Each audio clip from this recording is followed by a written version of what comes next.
यदि आप डॉक्टर अंबेडकर के जीवन का सच्चा और ऐतिहासिक मुकद्दमा जानना चाहते हैं तो आपको यह वीडियो पूरा देखना चाहिए। साल 1920 का दशक। बंबई और अहमदाबाद जैसे शहर भारत के मैनचेस्टर बन रहे थे। सूती कपड़ा मिलों की चिमनियों से निकलता काला धुआं इन शहरों की पहचान बन गया था। मिलों के भोंपू सायरन की आवाज पर हजारों मजदूर अपनी झोपड़पट्टियों से निकलकर मशीनों के बीच अपनी जिंदगी खपाने चले जाते थे। इन मजदूरों का जीवन नर्क से कम नहीं था।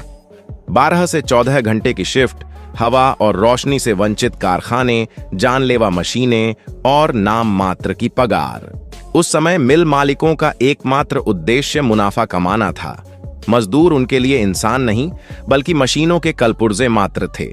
अगर कोई मजदूर काम करते हुए कटकर मर जाए या अपाहिज हो जाए तो उसे बाहर निकालकर दूसरा मजदूर रख लिया जाता था। उसकी जान की कोई कीमत नहीं थी। इसी अमानवीय व्यवस्था को थोड़ी लगाम लगाने के लिए ब्रिटिश भारत की सरकार ने कामगार मुआवजा अधिनियम पारित किया था। इस कानून का उद्देश्य था कि यदि काम के दौरान किसी मजदूर की मृत्यु हो जाए या वह गंभीर रूप से घायल हो जाए तो मिल मालिक को उसके परिवार को हर्जाना मुआवजा देना होगा। लेकिन कानून बन जाना एक बात थी और ताकतवर मिल मालिकों से उसे लागू करवाना बिल्कुल अलग बात। अहमदाबाद कॉटन एंड कंपनी उस समय की एक विशाल और रसूखदार कपड़ा मिल थी। इसी मिल में राजा राम नाम का एक साधारण मजदूर काम करता था। राजा राम अपने परिवार का एकमात्र सहारा था। उसकी पत्नी बाई बुधियान बुद्धि और छोटे बच्चे उसी की रोजाना की मजदूरी पर निर्भर थे। राजा राम की जिम्मेदारी मिल की भारी और खतरनाक मशीनों के बीच काम करने की थी। मिल में सुरक्षा के कोई खास इंतजाम नहीं थे।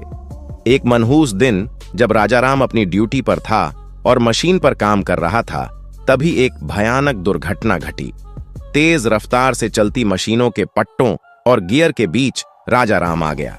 जब तक मशीनों को रोका जाता तब तक बहुत देर हो चुकी थी। काम की वेदी पर एक और मजदूर की बलि चढ़ गई। राजा राम की मौके पर ही दर्दनाक मौत हो गई। जब राजा राम का क्षत विक्षत शव उसकी खोली झुग्गी में पहुंचा तो उसकी पत्नी बाई बुधियान पर आसमान टूट पड़ा। वह चीख चीख कर रो रही थी। उसका सुहाग उजड़ गया था और बच्चों के सिर से पिता का साया उठ गया था।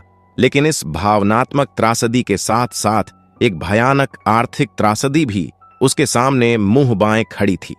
अब इस परिवार का पेट कौन पालेगा? कुछ दिन बीतने के बाद जब आंसुओं का सैलाब थोड़ा थमा तो बाई बुधियान ने 1923 के कामगार मुआवजा अधिनियम के तहत कंपनी से मुआवजे की मांग की। उसे लगा कि उसके पति ने कंपनी के लिए अपनी जान दी है तो कंपनी कम से कम उसके अनाथ बच्चों के लिए कुछ तो करेगी। लेकिन अहमदाबाद कॉटन एंड कंपनी का प्रबंधन क्रूर और संवेदनहीन था। उन्होंने बाई बुधियान को एक फूटी कौड़ी देने से भी साफ इनकार कर दिया। कंपनी का तर्क क्या था? कंपनी के महंगे और चालाक वकीलों ने कानून की बारीकियों का फायदा उठाते हुए दलील दी कि राजा राम की मौत कंपनी की गलती से नहीं बल्कि उसकी खुद की लापरवाही के कारण हुई है। उन्होंने तर्क दिया कि राजा राम ने सुरक्षा नियमों का उल्लंघन किया था, इसलिए यह मौत कोर्स ऑफ एम्प्लॉयमेंट रोजगार के उचित दायरे के तहत नहीं आती। एक अनपढ़, गरीब और बेसहारा विधवा के लिए एक करोड़पति कंपनी और उनके सूट बूट वाले वकीलों से लड़ना दीवार से सिर टकराने जैसा था। कई लोगों ने बाई बुधियान को हार मान लेने की सलाह दी, लेकिन नियति को कुछ और ही मंजूर था। न्याय की इस अंधेरी गुफा में एक रोशनी की किरण का प्रवेश होने वाला था। यह मामला डॉक्टर BR अंबेडकर के पास पहुंचा। डॉक्टर भीमराव अंबेडकर उस समय बंबई, अब मुंबई में वकालत कर रहे थे। उन्होंने कोलंबिया यूनिवर्सिटी और लंदन स्कूल ऑफ इकोनॉमिक्स से दुनिया की सबसे बेहतरीन शिक्षा प्राप्त की थी और ग्रेज इन लंदन से बैरिस्टर की डिग्री हासिल की थी। वे गरीबों, अछूतों और मजदूरों की आवाज बन चुके थे। जब बाई बुधियान की व्यथा डॉक्टर अंबेडकर तक पहुंची तो वे गहराई तक विचलित हुए। उनके लिए यह सिर्फ एक सिविल सूट या हर्जाने का मामला नहीं था। यह पूंजीवाद की क्रूरता बनाम मानवीय अधिकारों की लड़ाई थी।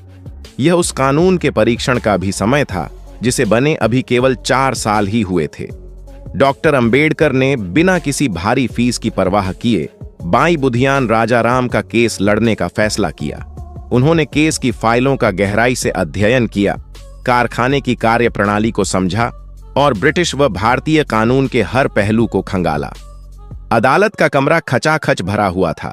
एक तरफ अहमदाबाद कॉटन एंड कंपनी के दिग्गज और महंगे वकील थे, जिनके हाथों में भारी भरकम फाइलें थीं। दूसरी तरफ बैरिस्टर B.R. अंबेडकर खड़े थे, शांत, गंभीर और आत्मविश्वास से लबरेज। उनके पीछे एक सहमी हुई विधवा बाई बुधियान बैठी थी, जिसकी आंखों में अंबेडकर के रूप में जैसे भगवान साक्षात खड़े थे। विपक्षी वकीलों का प्रहार। कंपनी के वकीलों ने अपनी दलील शुरू की। उन्होंने जज के सामने तर्क रखा। माय लॉर्ड, हम मृतक के प्रति सहानुभूति रखते हैं, लेकिन कानून भावनाओं पर नहीं चलता। राजाराम की मौत उसकी अपनी घोर लापरवाही का नतीजा थी। उसने मशीन पर काम करते समय आवश्यक सावधानी नहीं बरती। कामगार मुआवजा अधिनियम 1923 की धाराओं के अनुसार यदि कर्मचारी जानबूझकर अपनी सुरक्षा को खतरे में डालता है तो नियोक्ता मुआवजे के लिए जिम्मेदार नहीं है। उन्होंने साबित करने की कोशिश की कि राजाराम ने जो किया वह उसकी ड्यूटी का हिस्सा नहीं था और उसने अपनी सीमा लांघी थी।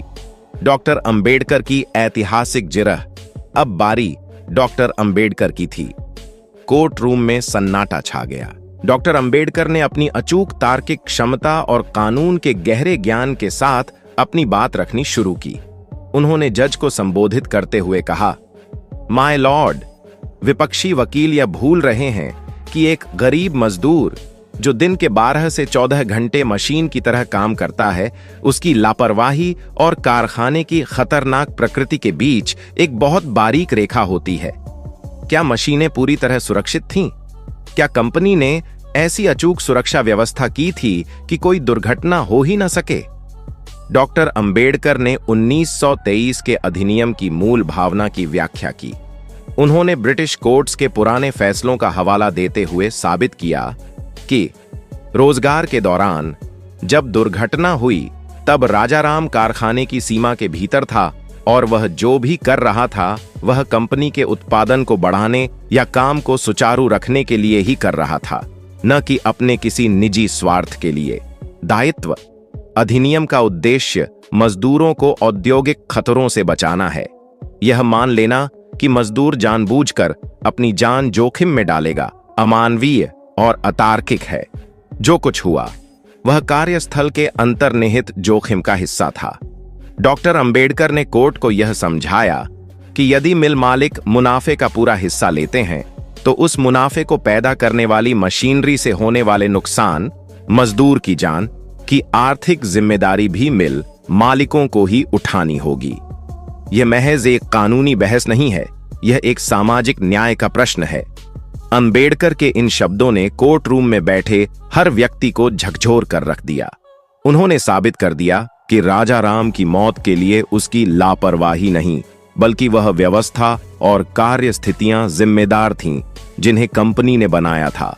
दोनों पक्षों की लंबी और जोरदार बहस के बाद अदालत को अपना फैसला सुनाना था। जज डॉक्टर अंबेडकर की कानूनी कुशाग्रता, सबूतों की प्रस्तुति और मजदूर अधिकारों के प्रति उनके तर्कपूर्ण दृष्टिकोण से गहरे प्रभावित हुए। अदालत ने यह माना कि अहमदाबाद कॉटन एंड कंपनी द्वारा दी गई लापरवाही की दलीलें बेबुनियाद हैं। राजाराम की मृत्यु स्पष्ट रूप से उसके रोजगार के दौरान और रोजगार के कारण उत्पन्न हुई परिस्थितियों में हुई थी। अदालत का अंतिम फैसला बाई बुधियान राजाराम के पक्ष में आया। जज ने अहमदाबाद कॉटन एंड कंपनी को सख्त आदेश दिया कि वह 1923 के कामगार मुआवजा अधिनियम के तहत बाई बुधियान और उसके परिवार को उचित और पूर्ण मुआवजा तुरंत अदा करे। जब फैसला सुनाया गया तो बाई बुधियान की आंखों से फिर आंसू बह निकले, लेकिन इस बार ये आंसू दुख के नहीं बल्कि न्याय मिलने की राहत और उस मसीहा के प्रति कृतज्ञता के थे जिसने बिना किसी स्वार्थ के उसकी लड़ाई लड़ी थी। यह जीत सिर्फ एक बाई बुधियान की नहीं थी, यह भारत के लाखों मिल मजदूरों की जीत थी। इस फैसले ने एक नजीर कायम कर दी कि अब बड़े पूंजीपति और मिल मालिक मजदूरों की जान को सस्ता नहीं समझ सकते और कानून की आड़ लेकर अपनी जिम्मेदारी से भाग नहीं सकते। अब जानिए इस कहानी से हमें डॉक्टर अंबेडकर के जीवन से क्या सीख मिलती है? अहमदाबाद कॉटन एंड कंपनी का यह केस डॉक्टर अंबेडकर के जीवन और दर्शन का एक ज्वलंत उदाहरण है। इस कहानी से हमें महत्वपूर्ण सीख मिलती है। नंबर 1, शोषितों और कमजोरों के प्रति गहरी संवेदना। डॉक्टर अंबेडकर का संघर्ष सिर्फ किसी एक जाति या वर्ग तक सीमित नहीं था। वे हर उस इंसान के साथ खड़े थे जिसका शोषण हो रहा था। एक गरीब मजदूर की विधवा की पीड़ा को समझना और उसके लिए समाज के सबसे ताकतवर लोगों, मिल मालिकों से टकरा जाना उनके विशाल हृदय और संवेदना को दर्शाता है। हमें यह सीख मिलती है कि शिक्षा और पद का वास्तविक अर्थ तभी है जब उसका उपयोग बेसहारा लोगों के आंसू पोंछने के लिए किया जाए। नंबर 2, कानून का अस्त्र के रूप में उपयोग। डॉक्टर अंबेडकर मानते थे कि क्रांति सिर्फ सड़कों पर नहीं होती, इसे कानून और अदालतों के माध्यम से भी लाया जा सकता है। उन्होंने अपनी उच्च शिक्षा और कानूनी ज्ञान का उपयोग पैसे कमाने के लिए नहीं, बल्कि सामाजिक न्याय दिलाने के लिए किया। यह हमें सिखाता है कि हम जिस भी क्षेत्र में हों, हमें अपनी विशेषज्ञता का उपयोग समाज की भलाई के लिए करना चाहिए। नंबर 3, निडरता और साहस। एक अकेली विधवा की तरफ से एक विशाल साधन संपन्न कॉरपोरेट कंपनी के खिलाफ लड़ना कोई आसान काम नहीं था। विपक्षी वकीलों की फौज और पैसों की ताकत के सामने डॉक्टर अंबेडकर झुके नहीं। यह घटना सिखाती है कि यदि आप सत्य के साथ खड़े हैं तो विरोधी चाहे कितना भी ताकतवर क्यों ना हो, आपको डरना नहीं चाहिए। नंबर 4, विषय का गहन ज्ञान और तार्किकता। डॉक्टर अंबेडकर ने यह केस सिर्फ भावनाओं के आधार पर नहीं जीता। उन्होंने केस को अपने अकाट्य तर्कों, सबूतों और कानून की गहरी समझ के दम पर जीता। यह हमें सिखाता है कि जीवन में किसी भी लड़ाई, चाहे वह करियर हो या सामाजिक न्याय, को जीतने के लिए ज्ञान, अध्ययन और उत्कृष्ट तैयारी का कोई विकल्प नहीं है। नंबर 5, मजदूर अधिकारों के प्रणेता। अक्सर डॉक्टर अंबेडकर को केवल संविधान निर्माता के खांचे में सीमित कर दिया जाता है, लेकिन यह केस याद दिलाता है कि वे भारत में श्रम सुधारों के सबसे बड़े विचारकों में से एक थे। काम के घंटे तय करना, महिलाओं के लिए प्रसूति अवकाश और समान काम के लिए समान वेतन, इन सभी अधिकारों की नींव डॉक्टर अंबेडकर ने ही रखी थी। अंत में बाई बुधियान राजाराम का यह केस इतिहास के पन्नों में दर्ज महज एक कानूनी मुकदमा नहीं है, यह एक स्मारक है। यह हमें याद दिलाता है कि जब एक व्यक्ति अपनी बौद्धिक क्षमता और नैतिक साहस को समाज के सबसे कमजोर व्यक्ति की सेवा में लगा देता है, तो वह भीमराव से बाबा साहेब बन जाता है। आज की वीडियो में बस इतना ही। यदि आपको हमारे द्वारा बनाया गया यह वीडियो पसंद आया हो और आप चाहते हैं कि हम बाबा साहब के इस मिशन को आगे बढ़ाएं, इसके लिए आप हमें आर्थिक मदद कर सकते हैं। स्क्रीन पर दिए गए QR कोड पर स्कैन करके आप हमें आर्थिक मदद कर सकते हैं, जिसकी हमें इस समय बहुत ही आवश्यकता है। बाबा साहब पर बनाया गया हमारा ये वीडियो कैसा लगा, आप हमें कमेंट करके जरूर बताएं। दोस्तों, आज की वीडियो में बस इतना ही। इस चैनल पर मैं सिर्फ बाबा साहब के जीवन से जुड़ी छोटी बड़ी सभी जानकारी लेकर आता रहता हूं। यदि आप बाबा साहब को पसंद करते हो और इनके बारे में और अधिक जानना चाहते हो, तो हमारे अंबेडकर साहब जी YouTube चैनल को सब्सक्राइब कर लें। वीडियो को पूरा देखने के लिए धन्यवाद। उम्मीद करता हूं आपके विचार भी बाबा साहब की तरह अच्छे होंगे।